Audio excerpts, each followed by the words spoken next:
Heureux ceux qui ont le cœur pur, car ils verront Dieu. Matthieu 5,8. Seul Dieu peut donner un cœur pur. Vous pouvez essayer comme vous voudrez, votre impureté intérieure ne s'en ira jamais par votre propre effort. Vous pouvez dire, oh, je ne regarderai plus une femme ou un homme, je ne regarderai plus ceci ou cela. Mais vous ne réussirez pas. Vos pensées s'en vont et vagabondent tout le temps. Mais par l'Écriture, nous savons qu'un cœur pur peut nous être donné. Il n'a fait aucune différence entre nous et eux, ayant purifié leur cœur par la foi. Acte 13, 9. Dieu nous donne un cœur pur, alors que nous confessons nos péchés devant lui, aussi honteux qu'ils puissent être, aussi noirs et aussi terribles. Ils sont pardonnés. En même temps, les tâches coupables sont effacées parce que chaque péché que nous commettons laisse une trace sur la conscience.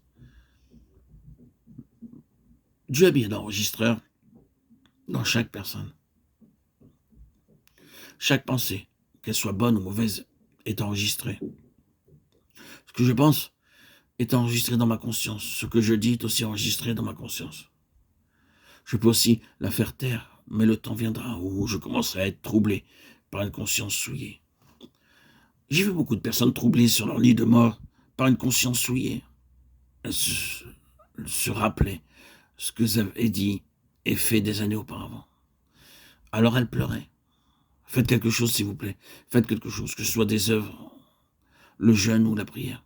Mais trop tard. Aucune de ces choses ne pouvait enlever leur tâche coupable. Elles étaient encore là. Hébreux 9, 14, 10. Combien plus le sang de Christ, qui par l'Esprit éternel s'est offert lui-même sans tâche à Dieu, purifiera-t-il votre conscience des œuvres mortes, afin que vous serviez le Dieu vivant. Hébreux 9, 14. Dieu nous donne une nouvelle conscience, une bonne conscience, que nous pouvons obtenir par nos propres efforts. Pouvez-vous dire véritablement que Dieu vous a donné une nouvelle conscience, une bonne conscience? Le Seigneur Jésus-Christ, par son précieux sang, nous donne une bonne conscience. Nous en avons la preuve par notre hardiesse à entrer dans la présence de Dieu. Supposez que vous ayez dit quelque chose de faux contre quelqu'un, c'est une chose courante, car nous continuons à bavarder et à parler. Maintenant, imaginez que la personne dont vous médisez entre alors que vous parlez d'elle. Vous ne pouvez pas la regarder en face. Vous agissez ainsi parce que vous êtes effrayé, vous avez une mauvaise conscience. Pouvez-vous alors parler à Dieu avec une mauvaise conscience? Impossible. Mais quand nous avons une bonne conscience, nous pouvons parler avec lui librement.